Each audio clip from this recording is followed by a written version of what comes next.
Welcome to night bulletin. Hyderabad Babu Jagjivan Ram భవన్లో గురుకుల విద్యార్థులకు అవార్డుల ప్రదానోత్సవం ఘనంగా జరిగింది. ఈ కార్యక్రమానికి ముఖ్యమంత్రి రేవంత్ రెడ్డి, డిప్యూటీ సీఎం బట్టి విక్రమార్క, పలువురు ఎమ్మెల్యేలు హాజరయ్యారు. విద్యారంగంలో ఉత్తమ ప్రతిభ కనబర్చిన విద్యార్థులకు సీఎం చేతుల మీదుగా అవార్డులు అందించారు. విద్యార్థుల కృషికి అభినందనలు తెలిపారు. గురుకులాల అభివృద్ధికి ప్రభుత్వం కట్టుబడి ఉందని స్పష్టం చేశారు. డిప్యూటీ సీఎం బట్టి విద్యా సమానత్వాన్ని గౌరవిస్తూ అందరికీ అవకాశాలు కల్పించాల్సిన అవసరం ఉందన్నారు. ఈ వేడుక విద్యార్థుల్లో కొత్త ఉత్సాహం నింపింది. కళ్యాణం ఆరోగ్యం కోసం ఉండాలని ఆ ఉద్దేశం ఈ సమాజంలో వెనుకబడి ఉన్నటువంటి అన్ని వర్గాల ప్రజానీకానికి రాష్ట్ర వనరుల నుంచి వస్తున్నటువంటి ఆదాయాన్ని దామాషా ప్రకారం ఖర్చు పెట్టి వాళ్ళందరి జీవితాల్లో వెలుగు నింపాలనే ఈ రాష్ట్ర ప్రభుత్వం యొక్క లక్ష్యంగా ముందు పెట్టుకొని ముందు పోతా ఉన్నాం తప్ప వేరే లక్ష్యం మాకు లేనే లేదు. ఇదే మా ముందున్నటువంటి లక్ష్యం. అందుకే ఇవాళ ఈ దేశంలో ఎవరు ఊహించలేనంత ఎత్తున ఒకటే సంవత్సరంలో దాదాపు 100 పైబడి యంగ్ ఇండియా ఇంటిగ్రేటెడ్ రెసిడెన్షియల్ స్కూల్స్ని ఒక్కొక్క స్కూలు 200 కోట్ల రూపాయలతో, not 1 crore, 2 crores, 3 crores or 20 crores, 200 crores 200 కోట్ల రూపాయలతో కనీసం 25 ఎకరాలకు తగ్గకుండా ప్రపంచంలో ఉన్నటువంటి ఈ పిల్లలందరికీ ఒక విషయం అర్థం కావాలి. మీరు మా పిల్లలు, ఈ సమాజంలో భాగస్వాములు. రేపు ఈ తెలంగాణ సమాజం పునర్నిర్మించాలంటే తెలంగాణ సమాజంలో పునర్నిర్మాణంలో మీరు భాగస్వాములు కావాలి. మీరు రాణించాలంటే మీరు చదువులో నైపుణ్యాన్ని ప్రదర్శించాలి. ఈరోజు ఉన్నత శిఖరాలకు మీరు ఎదగాలి అనంటే చదువు ఒకటే మీకు లక్ష్యంగా ఉండాలి అనేదే నా యొక్క సూచన. ఈరోజు మిత్రులారా, మీరందరూ ఆలోచన చేయండి.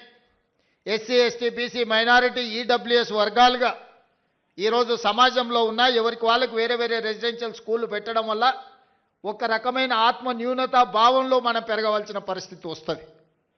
ఎందుకు ఈ సమాజం మమ్మల్ని దళితులు కదా అని ఒక పక్కన పెట్టినరా, లేకపోతే గిరిజనులని మమ్మల్ని ఇంకొక పక్కన పెట్టినరా, బలైన వర్గాలని మమ్మల్ని చిన్నచూపు చూస్తున్నారా అని మన మనసులో ఎక్కడో ఒక దగ్గర నిగూఢమైన అభద్రతా భావం ఉంటుంది. వీటిని తొలగించాలి అనంటే మనం అందరం కలిసి చదువుకోవాలి, కలిసి పెరగాలి, కలిసి జీవితాన్ని పంచుకోవాలి. అప్పుడే ఈ ఆత్మన్యూనతా భావం పోతుంది. ఈ సమాజ నిర్మాణంలో మీరు భాగస్వాములు అవుతారు అని ఆలోచన చేసి ఈరోజు రాష్ట్ర ప్రభుత్వం young India integrated residential schools అనే ఒక విధానాన్ని తీసుకొచ్చి ఈ దేశానికి ఆదర్శంగా ఉండే విధంగా 25 ఎకరాలలో ఒక కార్పొరేట్ కాలేజీలతో పోటీ పడే విధంగా ఈచ్ స్కూల్కి 200 కోట్ల రూపాయలు కేటాయించి ఈరోజు మీకు ఒక ఇంటర్నేషనల్ స్టాండర్డ్స్ ఎడ్యుకేషన్ని, not only infrastructure, educational qualification కూడా అక్కడ ఉండే క్వాలిటీ కూడా పెంచాలి అని ఒక లక్ష్యంతో ఈరోజు మేము పనిచేస్తున్నాం. ఈరోజు చాలామంది విమర్శిస్తున్నారు. ఇవాళనే ఒక పత్రికలో చూసిన ఈ SC, ST, BC, minority, EWS పిల్లలకు 200 కోట్ల రూపాయలు పెట్టి 100 అంటే దాదాపుగా 25,000 కోట్ల రూపాయలు ఖర్చు పెట్టి కట్టాల్సిన అవసరం ఉందా అని ఒక పత్రిక రాసింది. ఒక రాజకీయ పార్టీకి సంబంధించిన పత్రిక. కరెక్టే మీ విధానంలో ఎందుకంటే మీరు అధికారంలో ఉన్నప్పుడు బర్రెలు, గొర్రెలు, చేపలు, చెప్పులు కుట్టుకోండి అనే స్కీములు మీరు తీసుకొచ్చిండ్రు.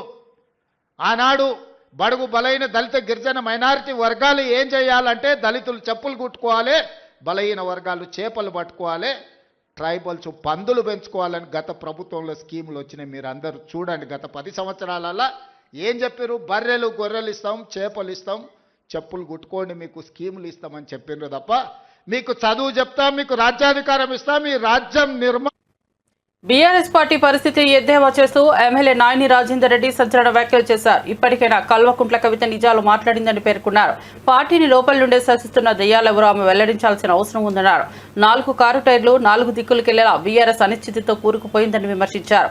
4గురికి వర్కింగ్ ప్రెసిడెంట్ పోస్టులు ఇవ్వచ్చని, కానీ 4 సీఎంలు ఎలా అవుతారని ప్రశ్నించారు. పార్టీలో నాయకత్వ సంక్షోభం తలెత్తిందని, స్పష్టమైన దిశాహీనత కనిపిస్తోందని స్పష్టం చేశారు. రాజకీయంగా బీఆర్ఎస్ పరిస్థితి దిగజారుతోందని వ్యాఖ్యానించారు. నా వ్యక్తిగత అభిప్రాయం చెప్పమంటే పార్టీ పరంగా నేను చెప్పా. దాన్ని ఊహాగానాలతో ఉన్న దాని గురించి చర్చించడం అనేది ఇప్పుడు ఇది కాదు. ఎందుకంటే ఒక్కటైతే ఇప్పటికి చెప్పగలుగుతా, కవిత గారు ఇయాటికైనా నిజం మాట్లాడినారు. దయ్యాలు భూతాలు ఉన్నాయని చెప్పింది చూసిందా, అది వాస్తవము. మరి ఆ దయ్యాలు భూతాలు ఎవరో కూడా ఆమె చెప్పాలి. ఎందుకంటే అమరవీరులటువంటి వాళ్ళ ఆత్మలు ఘోషిస్తున్నాయి. వాళ్ళ పేరు చెప్పుకొని బతికి ఇవాళ బయటకు వచ్చి ప్రభుత్వానికి వచ్చి 10 ఏళ్ళు నడుపుకుంటూ వాళ్ళ మీద పేలాలు ఎరక తిన్నారు వీళ్ళు. ఇవాళకైనా బయటకు వచ్చి మాట్లాడుతుంది. అయినా పార్టీ మునిగిపోయింది. అదో పంచార్ అయిందంటే పంచార్ దుకాణం పోయి అతుకు పెట్టుకోవచ్చు. 4 టైర్లు 4 దిక్కులు ఉరుకుతాను. 4 సీఎం కావాలంటే ఒక రాష్ట్రానికి సాధ్యమా? 4 వర్కింగ్ ప్రెసిడెంట్లు ఎత్తారు కానీ 4 సీఎంలు ఎత్తారా? నియోజకవర్గంలో నాయని అభివృద్ధికి అడుగులు మోస్తున్నాడు, కానీ తనకు సంబంధం లేని నియోజకవర్గంలో అడుగుపెట్టి హల్చల్ చేసి ఎంజీఎంలో చేసింది అనే ఒక ఆరోపణలు వస్తున్నాయి. దాని మీద ఎవరిని మీకు ఫస్ట్ ఆఫ్ ఆల్ ఏంటంటే తెలుసుకోవాల్సింది, నేను డెవలప్మెంట్ కమిటీ మెంబర్ని ఎంజీఎంకు, డెవలప్మెంట్ కమిటీ మెంబర్ని ఎంజీఎంకు.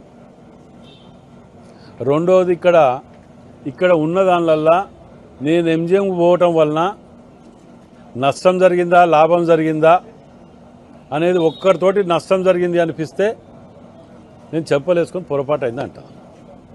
అంతేగాని సంబంధం లేని కాన్స్టిట్యున్సీ అంటానికి అర్థం ఏంటిది? అది ఛత్తీస్గఢ్కి వెళ్ళి వస్తారు ఇక్కడికి పేషెంట్లు. ఖమ్మము, ఛత్తీస్గఢ్, నల్గొండ ఈ అన్ని దిక్కులకి వెళ్ళి వచ్చే పేషెంట్లు అది కన్న తల్లి లాంటిది. నేను పోయి అడుగుతున్నా కాబట్టే 77 మంది డ్యూటీలో ఉండి లేకుండా ఉన్నారు కాబట్టి బయటకు వచ్చిన దొంగతనం. ఇవాళ దాని ప్రక్షాళన జరుగుతుంది. మరి నేను చేసింది మంచా చెడ్డా దాని గురించి ఆలోచించవలసిన అవసరం లేదు. నా కాన్స్టిట్యున్సీ అనేది కాదు. నేను డెవలప్మెంట్ కమిటీ మెంబర్ని. నేను అట్లా అడిగితే నేను మళ్ళీ కూడా ఎలా పోతా. దాని గురించి ఏమీ లేదు. విన్నారా? నేను అది నలుగురికి మంచి జరుగుతుంది అని అంటే ఎవరికి భయపడవలసిన అవసరం నాకు లేదు. అది ఎవరి జాగిరి కాదు, ఎవరి పట్టా కాదు. టీడీపీలోని కొంతమంది ప్రత్యర్థులతో చేతులు కలిపి మన మధ్య కోవర్టులుగా మాయమవుతూ హత్య రాజకీయాలకు ప్రోత్సాహం ఇస్తున్నారని సీఎం చంద్రబాబు నాయుడు సంచలన వ్యాఖ్యలు చేశారు. ఈ పరిస్థితుల్లో తాను ఇకపై ఎవరిని నమ్మడం లేదన్నారు. పార్టీలో ఉండి తప్పుదారి పట్టించే వారిని ఎట్టి పరిస్థితుల్లోనూ వదిలిపెట్టబోనని హెచ్చరించారు. తప్పుడు కార్యకలాపాలకు పాల్పడే కార్యకర్తలపై కఠిన చర్యలు తప్పవని స్పష్టం చేశారు. పార్టీ శ్రేయస్సు కోసం ప్రతి ఒక్కరూ నిజాయితీగా ఉండాలని కోరారు. ఈ వ్యాఖ్యలు టీడీపీ వర్గాల్లో కలకలం రేపుతున్నాయి. పార్టీలో అంతర్గత వ్యవహారాలు బయటపడుతున్నాయన్న చర్చ కొనసాగుతోంది. చౌదరి, సంతనూతలపాడు, పల్నాడు హత్యలు జరిగాయి. హత్యలు జరిగితే నాకు అనుమానం వచ్చింది. ఇప్పుడు నేను ఎవరిని నమ్మడం లేదు. ప్రతి ఒక్క విషయాన్ని కూడా సందేహం పెట్టుకొని మనసులో వేరే విధంగా నేను ఆలోచించి ఎవరు చేశారని ఆలోచించే పరిస్థితికి వచ్చాను. చేస్తే కొంతమంది మన దగ్గరుండి వాళ్లకు కోవర్ట్లుగా పనిచేస్తూ వాళ్ళ ప్రోత్సాహంతో ఇష్టానుసారం హత్యా రాజకీయాలు చేస్తున్నారు. మన చేతితో మన వేలుతో మన కన్ను పొడుచుకొని తద్వారా 2 పనులు. ఇది తెలుగుదేశం పార్టీ వాళ్ళు వీళ్ళనే చంపుకుంటున్నారు అని చెడ్డ పేరు తేవడం, వాళ్ళ టార్గెట్ని సులభంగా ఎలిమినేట్ చేయడం. ఇది నేరస్తులు చేసే కనికట్టు మాయ. అందుకే చెప్తున్నా, ఎవరైనా సరే మన కార్యకర్తలు కూడా ఇలాంటి తప్పుడు పనులు చేస్తే ఏ కార్యకర్తను కూడా నేను ఉపేక్షించనని మరొక్కసారి మీ అందరికీ విజ్ఞప్తి. మీరు నా మీద ఒక బాధ్యత పెట్టారు. ఈ బాధ్యత నా ఒక్కడి వల్ల సాధ్యం కాదు. నా బలం బలగం తెలుగుదేశం పార్టీ, ముఖ్యంగా ఇక్కడ ఉండే నాయకత్వం అని చెప్పి కూడా నేను మీకు తెలియజేసుకుంటున్నా. మీరు నిన్న ఈరోజు ఏ స్ఫూర్తి అయితే ఇచ్చారో, ఎంత బ్రహ్మాండంగా అయితే మీరు సహకరించారో మీ సహకారం చూస్తున్నాను. నా జీవితంలో ఎప్పుడూ చూడని విధంగా కడప మహానాడు జరిగింది. ఎన్నో మహానాడులు చేశాం. కడప మహానాడు అన్ని మహానాడుల కంటే ప్రత్యేకమని మరొకసారి మీ అందరికీ విజ్ఞప్తి చేస్తున్నాను. ఈ మహానాడుకు కారణమైనటువంటి కడప జిల్లా నాయకత్వాన్ని, రాష్ట్ర నాయకత్వాన్ని, మనస్ఫూర్తిగా అభినందిస్తున్నా. ఇక్కడ అరేంజ్మెంట్స్ కానీ ఇక్కడ చేసిన ఏర్పాట్లు కానీ చాలాసార్లు చూసాం, కానీ ఇంత మెజెస్టిక్గా ఎప్పుడూ రాలేదు. అదే సమయంలో కార్యకర్తల్లో పట్టుదల చూశాను, నాయకుల్లో పట్టుదల చూశాను. నిన్న ఉదయం నుంచి మిమ్మల్ని చూస్తున్నాను. ఏ ఒక్కరు కూడా కదలకుండా ఉదయం నుంచి సాయంత్రం వరకు బ్రహ్మాండంగా శ్రద్ధ పెట్టిన మిమ్మల్ని అందరినీ పేరు పేరున మనస్ఫూర్తిగా అభినందిస్తున్నాను. నిన్నంతా కూడా అర్థవంతమైన చర్చలు జరిగాయి. ఏదైతే 6 శాసనాలు, అదే సమయంలో రాబోయే 40 సంవత్సరాలకు ఒక ప్రణాళిక, ఈ 2 కూడా చూసినప్పుడు నాకు ఏమాత్రం అనుమానం లేదు. తెలుగు వారి చరిత్ర ఉన్నంత వరకు తెలుగుదేశం పార్టీ ఉంటుంది. తెలుగుదేశం పార్టీ ఎప్పుడు వారికి సేవలు అందించి అనునిత్యం తెలుగు జాతిని ఒకటే విషయం మనం గుర్తు. కడపలో జరుగుతున్న టీడీపీ మహానాడు 2వ రోజుకు భారీగా శ్రేణులు తరలివచ్చారు. ఎన్టీఆర్ విగ్రహానికి సీఎం చంద్రబాబు, మంత్రి లోకేష్ పూలమాలలు వేసి ఘనంగా నివాళులర్పించారు.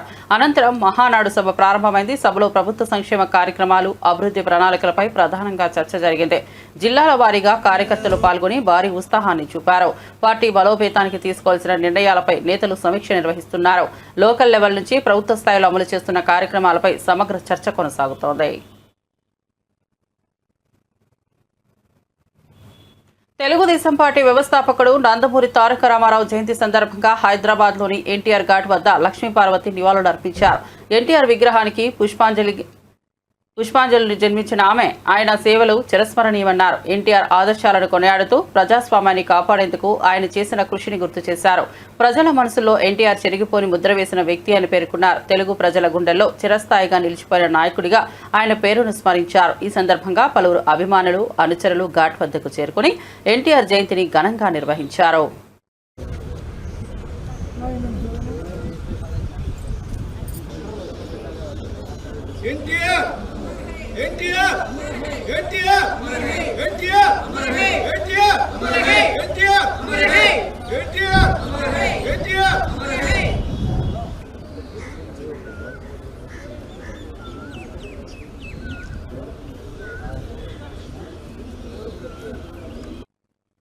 తెలుగుదేశం పార్టీ వ్యవస్థాపకుడు నందమూరి తారక రామారావు జయంతి సందర్భంగా హైదరాబాద్లోని ఎన్టీఆర్ ఘాట్ వద్ద జూనియర్ ఎన్టీఆర్, కళ్యాణరామ్ ఘన నివాళులు అర్పించారు.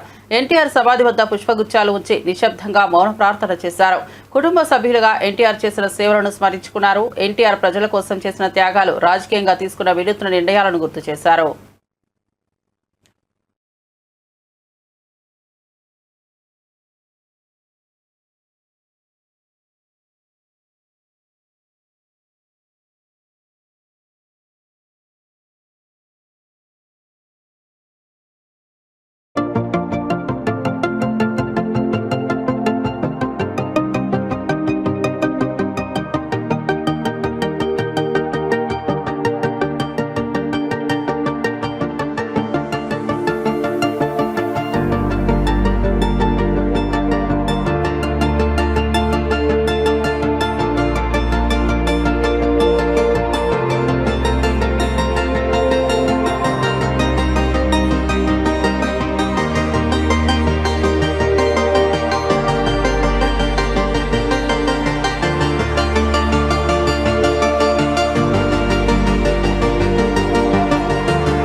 ప్రియనేత నందమూరి తారక రామారావు 102వ జయంతిని పురస్కరించుకుని హైదరాబాద్ ట్యాంక్ బండ్ వద్ద ఉన్న ఎన్టీఆర్ విగ్రహానికి నారా భువనేశ్వరి తన మనవడితో కలిసి నివాళులర్పించారు.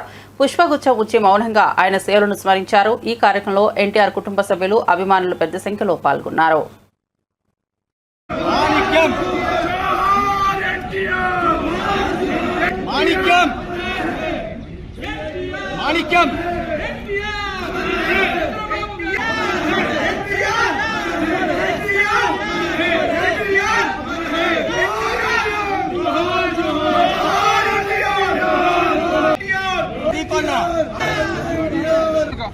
జరగని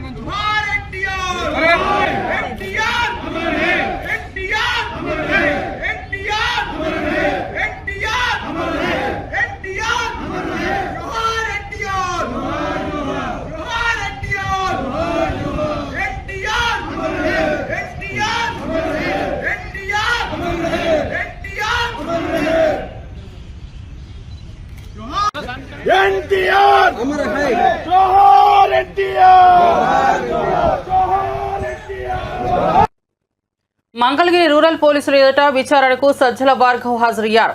ఈ విచారణ నేపథ్యంలో మంగళగిరి పట్టణ రూరల్ పోలీస్ స్టేషన్ల మధ్య పోలీసులు భారీ బందోబస్తును ఏర్పాటు చేశారు. స్టేషన్లకు వెళ్లే మెయిన్ గేట్లను పూర్తిగా మూసివేశారు. భార్గవ్పై పోలీసులు ప్రశ్నలు విచారణ నేపథ్యంలో ఉద్రిక్తత నెలకొంది. మంగళగిరి పోలీసులు ఆయనకు నోటీసులు జారీ చేయగా అనుబంధమైన కేసులపై వివరాలు కోరినట్లు సమాచారం. విచారణకు వచ్చిన సమయంలో ఆయన అనుచరులు కూడా స్టేషన్ దగ్గర చేరారు. పోలీసులు పరిస్థితిని శాంతియుతంగా నియంత్రించారు. పరిణామాలపై రాజకీయంగా చర్చ జరుగుతోంది.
ప్రముఖ సినీ నిర్మాత దిల్ రాజు శ్రీకాళహస్తీశ్వర స్వామి ఆలయాన్ని సందర్శించారు. స్వామి మరియు అమ్మవార్లను దర్శించుకున్న ఆయన అనంతరం శ్రీ మృత్యుంజయ స్వామి సన్నిధి వద్ద తీర్థ ప్రసాదాలు మరియు చిత్రపటాన్ని అందుకున్నారు.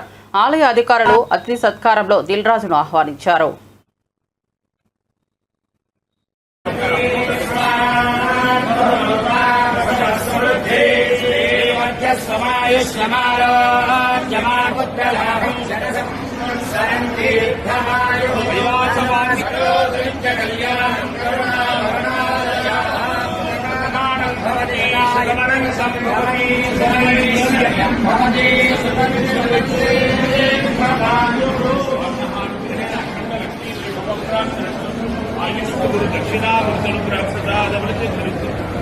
దర్శన ప్రాప్తి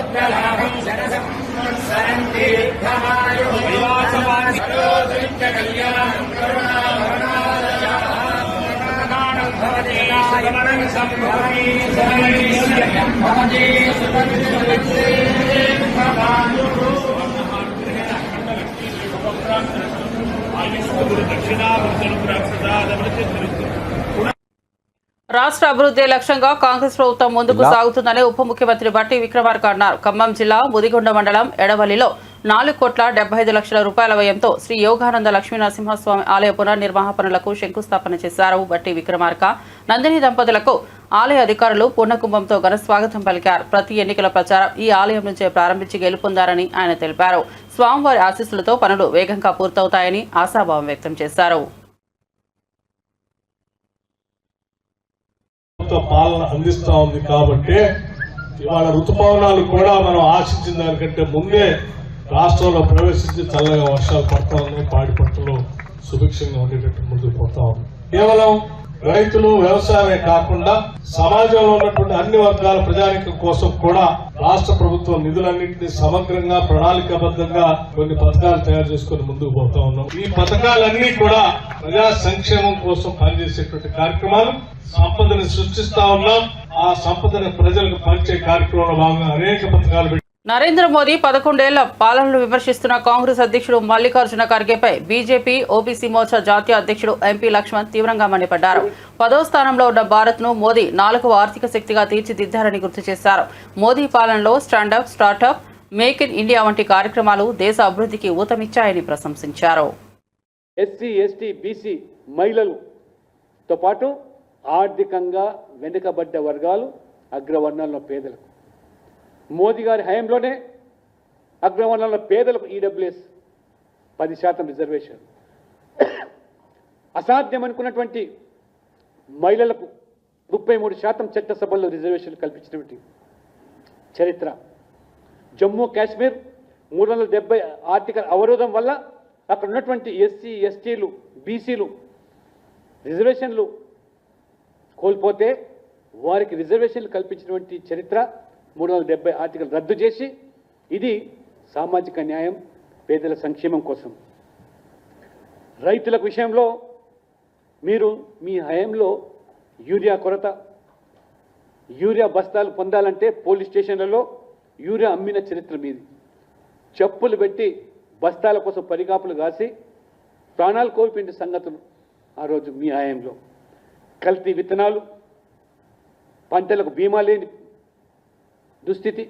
కానీ ఇవాళ మరి మోదీ గారు హయాంలో ఇవాళ ఎంఎస్పీలు లేదా ఇవాళ నకిలీ విత్తనాలు అరికట్టి ఎరువుల కర్మాగారాలను పునరుద్ధరింపజేసి ఏ రకంగా ఇవాళ మరి విత్తన భాండాగారాన్ని కానివ్వండి, ఎరువుల కర్మాగారాన్ని కానివ్వండి, ఇవాళ రైతులకు అందుబాటులో సబ్సిడీ మీద ఇవాళ రైతులకు ఆ రోజు మీ హయాంలో సాగునీటి కరువు అయితే ఇవాళ నామాత్రం మద్దతు ధర అయితే ఇవాళ మద్దతు ధర 1కి 3 సార్లు పెంచి ఇప్పుడు సమృద్ధిగా యూరియా, కృషి సించాయి యోజనల వంటి అనేకమైనటువంటి సాగునీటి వసతులు, సాయిల్ హెల్త్ కార్డులో భూసార పరీక్షలు, ఆపత్కాలంలో ఆదుకునేందుకు పంటల బీమా ఇవాళ ఏ రకంగా గణనీయంగా మద్దతు ధర పెంచడం. 2014లో కనీస మద్దతు ధర 1310 రూపాయలుంటే ఇప్పుడు 2300 రూపాయలు, అంటే దాదాపు 1000 రెట్లు పెంచినటువంటి చరిత్ర. ఇది అచ్చేదీని కాదాన్ని మల్లికార్జున్ ఖర్గే గారిని కాంగ్రెస్ అధ్యక్షుని ప్రశ్నిస్తూ ఉన్నారు. ఇవాళ మహిళా సాధికారత దిశగా మోదీ ప్రభుత్వం అనేకమైన చర్యలు, బేటీ బచావ్ బేటీ పడావ్, మాతృవందన యోజన, ఇవాళ గర్భిణీ మహిళలకు 12 వారాలు మీరు సెలవు దినంగా ఉంటే ఇప్పుడు 26 వారాల ఇవాళ ప్రసూతి సెలవు, పూర్తి జీవిత భత్యాలతో స్వచ్ఛ భారత్ పేరు మీద మహిళల ఆత్మగౌరవాన్ని ఏ రకంగా ఇవాళ మరుగుదొడ్లు నిర్మించి చరిత్రను సృష్టించారు. పేదవాళ్లకు బ్యాంకు ఖాతాలను అందులకు అందుబాటులోకి తీసుకొచ్చి దాదాపు 60 కోట్ల మందికి ఇవాళ బ్యాంకు అకౌంట్ లేని వారికి బ్యాంకు పరిధిలోకి తీసుకొచ్చి ఏ రకంగా ఇవాళ మహిళలకు కూడా పెద్దపీట వేస్తున్నారో, ముస్లిం మహిళల ట్రిపుల్ తలాక్ విషయంలో కానివ్వండి, చట్టసభలో మహిళల రిజర్వేషన్ కానివ్వండి, ఆ రకంగా మరి సామాజిక న్యాయం పేరు మీద మీరు ఆ రోజు రాజ్యాంగ నిర్మాత డాక్టర్ బాబాసాహెబ్ అంబేద్కర్ గారిని అడుగడుగున తమ జీవితకాలంలో అవమానిస్తే మోదీ గారి ప్రభుత్వం వారి యొక్క మరి పుట్టిన గ్రామం మావు నుంచి మొదలుకుంటే అంతిమ శ్వాస వదిలేటువంటి అన్ని ప్రాంతాలు పంచతీర్థ పేరు మీద అభివృద్ధి చేసి అంబేద్కర్ గారి యొక్క ఆశయాలను ఏ రకంగా ఇవాళ మోదీ ప్రభుత్వం అమలు చేస్తూ ఒక దళితుని రాష్ట్రపతిగా, ఒక ఆదివాసీ మహిళను రాష్ట్రపతిగా ఏ రకంగా మోదీ ప్రభుత్వం మరి చేసినటువంటి దానికి అడ్డుపడ్డటువంటి మీరు ఈరోజు ఓబీసీల గురించి మొసలి కన్నీరు కార్చేటువంటి రాహుల్ గాంధీ గారు, అడుగడుగున ఓబీసీ రిజర్వేషన్ అడ్డుపడ్డటువంటి మీ కుటుంబం, నెహ్రూ నుంచి మొదలుకుంటే రాజీవ్ గాంధీ వరకు నేషనల్ బ్యాక్వర్డ్ క్లాస్ కమిషన్కు, ఆ రకంగా కాన్స్టిట్యూషనల్ స్టేటస్, ఈ రకంగా ఇవాళ భారతదేశం బద్ధ విరోధమైనటువంటి అమెరికాతోను రష్యాతోను కూడా దౌత్యపరమైనటువంటి సంబంధాలు మెరుగుపరుస్తూ ఏ రకంగా ఇవాళ స్నేహహస్తాన్ని చాటుతున్నదో ఇటు ఇజ్రాయెల్తోనూ కాకతీయ యూనివర్సిటీ స్థాపనకు 50 ఏళ్లు పూర్తయిన సందర్భంగా ఆగస్టు 19న గోల్డెన్ జూబ్లీ ఉత్సవాలను నిర్వహించనున్నట్లు university vice chancellor Pratap Reddy వెల్లడించారు. అకాడమిక్ క్యాలెండర్ ప్రకారం పరీక్షలు నిర్వహిస్తామని స్పష్టం చేశారు. విద్యార్థులు ఎదుర్కొంటున్న సమస్యలను పరిష్కరించేందుకు కృషి చేస్తానన్నారు. యూనివర్సిటీ అభివృద్ధి కోసం ప్రభుత్వం దృష్టిని ఆకర్షించి పెద్ద ఎత్తున నిధులు తీసుకొచ్చేలా ఎంహెచ్ఆర్ను కలుస్తామని తెలిపారు. ఉద్యోగుల విషయంలో నిబంధనల ప్రకారమే వ్యవహరించనున్నట్లు పేర్కొన్నారు. కాంట్రాక్ట్ ఉద్యోగుల వ్యవహారంలో యూనివర్సిటీ ప్రమేయం ఉండదని, ప్రభుత్వం నిర్ణయం మేరకే ముందుకెళ్తామని స్పష్టం చేశారు. ఇప్పుడున్న వాళ్ళందరూ కలిసి ఒక విద్యా సంస్థలో చదువుకుని వాళ్ళ క్యారియర్ చేసిన కనుక వాళ్ళకు ఒక బ్యాక్ మన సొంత ఇంటికి వస్తే ఎట్లా ఉంటుందో అటువంటి సెలబ్రేషన్స్ ఉండాలి. ఇయర్ లాంగ్ వాళ్ళని కలుపుకొని ఒక సెలబ్రేషన్ మూమెంట్ తీసుకురావాలని గోల్డెన్ జూబ్లీ పెట్టడం. తెలంగాణలో ఉన్న దాంట్లో socio economic, cultural and tribal, Dalit detail ఎంత చెప్పడం లేదంటే నేను గవర్నమెంట్ ప్రపోజల్ పెట్టాను, వస్తే సక్సెస్ఫుల్ అయింది.